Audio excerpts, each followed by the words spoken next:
Welcome to another episode of The Brand Called You, a podcast and podcast show that brings you leadership lessons, knowledge, experience, and wisdom from thousands of successful individuals from around the world. I'm your host, Ashutosh Garg, and today I'm delighted to welcome a very accomplished professional from the world of real estate from Seattle, USA, Kristi Jenkins. Kristi, welcome to the show. Thank you. Thank you so much for having me. Thank you. Kristi is a real estate managing broker, and she specializes in luxury and waterfront properties throughout the greater East Side and Seattle area. We're going to speak today about client loyalty and social media after age 40. So, Kristi, my first question to you is to share with me your own journey and what got you interested in real estate. Yeah, I like to say I fell into it. I didn't really set out to work in real estate. I was actually pre-law in college. I had every intention. I took the LSATs. I had every intention of going into law school. My life took a different turn after college, which I finished in just over 3 years. I took a little bit of time to kind of assess what the next step of my life was going to look like. I ended up getting married. Had my first child. I was working at a large gaming company here in the Pacific Northwest in their marketing and corporate communications department. And then I just realized that having somebody else take care of my child, life was so different. There was not the flexibility of schedules that a lot of people can take advantage of now, 20 plus years ago. It was either working in an office or not. And so I didn't have a lot of the opportunities to make a flexible schedule at the time. And my mom had recently gotten into real estate. And so the first 10, 12 years that I was in real estate, we were actually a partnership together. Mm-hmm. And I joined her in order to be able to be the kind of present parent that I wanted to be, and also be able to contribute financially to our family's success. So I kind of fell into it and I grew into the role, and it has certainly pivoted and changed a lot over the last 21 years. And as they say, the rest is history. Exactly. Wonderful. Kristi, when I was reading about you and preparing for my conversation, I was fascinated to see how much you have worked on developing client loyalty. And client loyalty is so critical in real estate. So my first question to you is, what is the most important first step in creating a lasting relationship with a new client? That's a really good question. I think people talk a lot about it today. I think for us, it started so naturally, so organically, because we didn't have social media. We didn't have all of the different marketing opportunities that agents do today.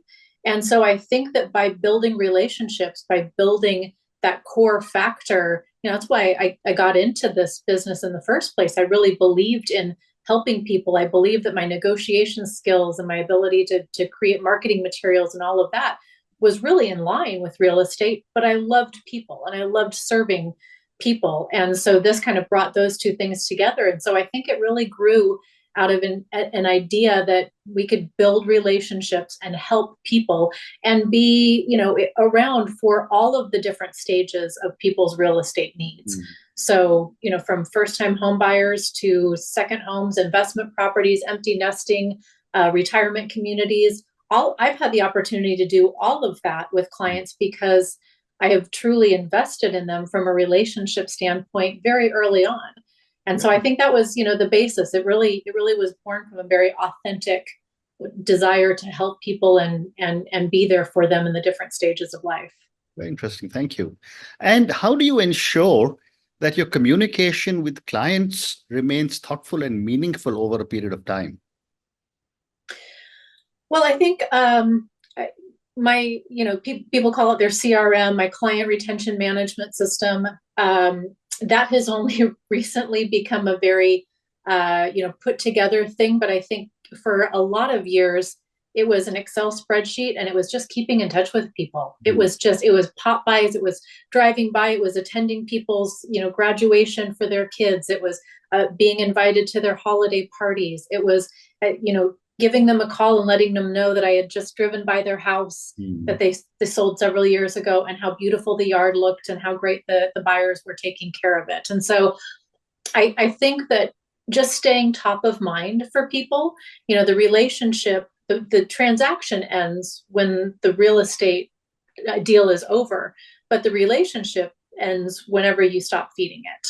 And I think as long as you are feeding that relationship with valuable, communication and valuable, tools. I give holiday gifts to all of my local and my, non-local clients every year. So whether I'm sending them or I physically take and deliver those, it's just reminding them that I am still here. I am still, doing this job and available for their referrals. Amazing, amazing. I've never met anybody like you who actually invests in a relationship when it comes to real estate. I wish there were more people like you in India. But my next question, absolutely. But my next question for you, Kristi, is can you talk a little bit about the balance between professional excellence and keeping in personal touch for a client interaction? I think that there's the time for the professional interaction is short compared to the personal interaction. And so I think that setting expectations early is really important for the professional relationship, whether you're working with first-time home buyers or seasoned investors or people who've bought and sold many personal properties. Setting the professional expectations early on in that part of the relationship is really important. They need to understand I work differently than I care for you in a personal standpoint, but I think that they have come to expect that the communication is going to be consistent regardless. So I think as long as you hold that communication really strong and lead with grace first, and have the same care and kindness in your professional relationship, it's a consistent process all the way through. Well said. And what are some innovative marketing strategies that you employ to exceed client expectations? Well, it's really interesting. A lot of states and different countries obviously do real estate very differently. In the Washington state market, we can't advertise on our MLS. We can't advertise a coming soon or off-market property. We can only advertise it on our MLS when it's actually listed, when you have a signed listing agreement with the seller, and then you go through the regular process and, stage and open houses and having people through and making appointments. I have come to become very close with some people who that really was not possible. They were in their elderly stage of life, getting a house ready, moving out, packing up 30 plus years worth of their items in their house, having their families participate just wasn't realistic. And so I have built enough relationships with local realtors in the area to know that there were a lot of potential buyers who would appreciate being able to see, view, make an offer on the home before we were ever able to kind of complete that process. So I lined up kind of an off-market open house for 2 of these clients.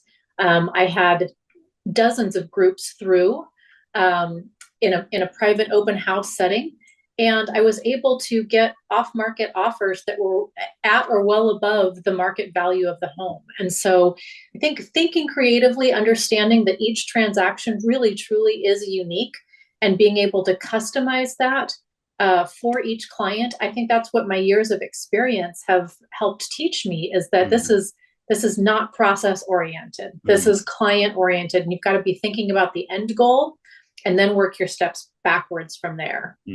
Well said. And how would you tackle a challenging situation with a client while still maintaining the relationship? Well, I think that, that's complicated. I think leading with integrity and grace first is always paramount.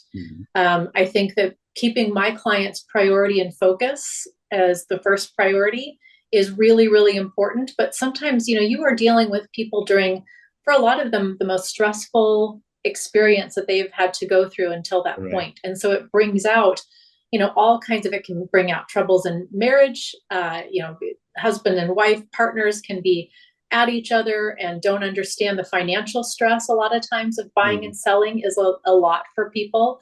And so I think being very understanding about how stressful this process is, and knowing where your boundaries are and where you can kind of push is one really important thing. And then I think the other thing that I've learned too after all of these years is I try very hard not to engage with clients who don't trust me. Correct. That is a really important thing that I value a lot in those client relationships, is that trust partnership. And if they don't trust me, if they think that they know better about the market or marketing or tactics than I do, then we're just probably not a good fit for each other. So I think trying to avoid those major conflicts from the get-go is really important too. And you've got to know, who you're dealing with and what kind of a relationship you're going to have going forward. Fascinating. And one more question relating to real estate, and then we move to the other part of our conversation. Yeah. Can you share a story where your attention to detail, and clearly you take a lot of attention to small details for both buyers and sellers, where your attention to detail significantly impacted a client's experience? Yeah, I think that the fact that I have a huge team of resources that I've built that have the same high level of expectation that I do for client services has really helped, because I think a lot of people go into a buying or selling process and they just don't know all of the steps that are going to be involved. And I'm only a part of the process. I'm a piece of the puzzle, but I'm not the whole puzzle. But I've got resources that I can bring in that are my trusted people, my contractors, my vendors that I can bring in. I've had, just last year, I had a couple who had never sold a house. They had been in their same house for almost 60 years, raised their kids, raised grandkids in that area.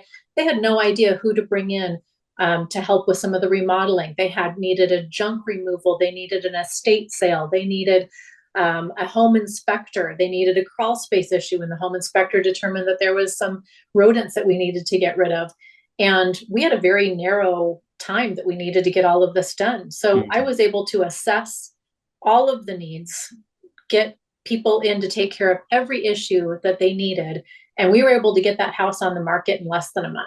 Wow. And so to be able to call in all of those resources, not just to have the people, but to have them at the ready and know that they're going to take care of your clients and put you priority and your clients as a priority first, I think is a huge benefit to being able to provide this full level of service. Amazing. Kristi, now let's talk a little bit about social media. And clearly you have done a lot of work in that area. And, as you said, when you started, there was no social media available. And today it's omnipresent. That is a good way to say it. Yes. What were some of the biggest challenges you faced when you first started using social media for your business? Well, I think, and probably a lot of people can relate, I am a type A firstborn perfectionist to the highest level, almost OCD. So the idea of doing something that I didn't understand, that felt like it needed to be just perfect, just right before you put it out, professionally, that just seemed overwhelming to me. And so I think that was the biggest fear that I needed to get over, was understanding that it didn't have to be perfect in order to be relatable. And as long as you are putting out your authentic self, I don't use social media as a tool for leads. I use social media so that people can get to know me. Correct. I want them to get to know me, to understand how I work. I want them to see how I take care of clients and how I treat people. And if that's the kind of relationship that they're looking for in a real estate agent, then maybe that will lead to them contacting me. But I had to really evaluate what was my relationship with social media going to be like. And I think for me, it is a way for people to get to know me and trust me. And if that is if that is what somebody else is looking for, then I think that it's a great path to potential sales. Well said. And what, in your view or your experience, are some common mistakes people over 40 make on social media, and how can these be avoided? Yeah. I've had plenty of those mistakes be pointed out because I do have a 20 and a 22-year-old. And so they are very careful to make sure that, if I do something silly or dumb or they'll present things to me that I'm like, no, no, no, that's definitely not, on brand for me. That doesn't feel like it fits, what I'm trying to put across. Hmm. But I think one of the things that people, if they're looking to really excel on social media in terms of, putting something out there that is true and authentic, I think it's very hard to do all of the pieces of that together. So I would suggest that there is one person that you probably need to have as part of that team, and that is a videographer who can take a look and see what it's going to come across from the camera, who can do some editing for you, who really knows you and understands what you're trying to do, and kind of be that person for you. So I think that, talking through with somebody like that what different videos are going to look like, what you want to bring across to people, and then having somebody be able to capture that vision in the videos is really important. I just knew that I couldn't do all the pieces of it, and so having a partner in that was really important. And how important is storytelling in your social media strategy? Yeah, huge. And I think that stems, I learned a lot. I worked with Ryan Serhant several years ago when he first kind of started his Sell It Like Serhant program. As a way, I was looking to pivot my business, as we all need to as entrepreneurs from time to time. You need to kind of pivot and change and make those necessary steps in order to make sure that it's fresh and growing and something you can take into the next X number of years. And so I worked with him directly many years ago, and it was during that time with him that I realized it became so concrete in my mind that people look for houses objectively, but they buy them subjectively. They walk into a house, and so much of what people experience is that feeling. Right. How do I see my family living here? Where will my kids' rooms be? Where will we do our movie nights together? Where will we put our kitchen table? And that, you're telling a story when you're in the home. And so my primary job when I'm listing a house is to make sure and tell the story of that family who's leaving. So I always have my clients do a top 10 list. What were the top 10 things we loved about this house, this area, this neighborhood? Because immediately you're able to communicate to those next potential buyers, what is the story of this home, this family who's leaving? What can you look forward to starting your story with here? Yes. And I think it all goes back to, the idea that, where you live is your community. And that is what your kids are going to remember. That shapes so much of, the different phases of our lives. I think that when you can start the home buying journey off with a family feeling like they're about to become part of a story, that's huge. Amazing. Amazing. How wonderful. And what other types of content have you found most effective for engaging your audience on social media? I think the story part of it, people love, the crazy things that have happened, the unique experiences that I have had with clients, the dropping the key through the deck, the walking in and having somebody still be sleeping in a bedroom, the home that clients wanted me to put, red ropes through because they didn't want anyone touching any of their stuff. So they wanted it treated like a museum. I think that those kind of stories really resonate because it makes my job seem a lot more relatable. I do a lot more than open doors and host open houses. And I think when you can kind of bring that back down and tell some really relatable stories, that's been really good pieces of content for me. And then I think just walking people through transformations, either we've done some new construction where I've gone in houses that I've sold, and you do it while it's under construction, and then during the process, and then when it's finished and staged. I think people really like those kind of videos where they can see the transformative process that a house goes through. I think that's been another great, piece of content that I've been able to create that really resonates with people. Amazing. So time for two more questions for you. Can you share some techniques that have helped you attract engagement and leads through social media? I think it has really helped. I am a list maker. So I love it. Makes, this process that we do in real estate, you can work with people for months, even years. I helped a couple for 7 years before they finally bought a house. That was the longest time. But it makes feeling accomplished, it makes goal checking a little bit harder. And so I'm a list maker by nature. And I think creating lists of things that I really think is engaging content that I see from other people is really important. So I've got an executive assistant that I regularly will forward her reels and content and say, all right, how can we adapt what I'm doing, what I'm involved in, and make it look something like this? So I think paying attention to the things that really resonate with you that other people are doing, and then doing them in your own way is a really important thing to do. And then writing down, making lists of things as you think about them. We are going 100 miles an hour most of the time. And I think the idea that we think that we will remember something or be able to regurgitate something later on, if we're not writing that down or making a list.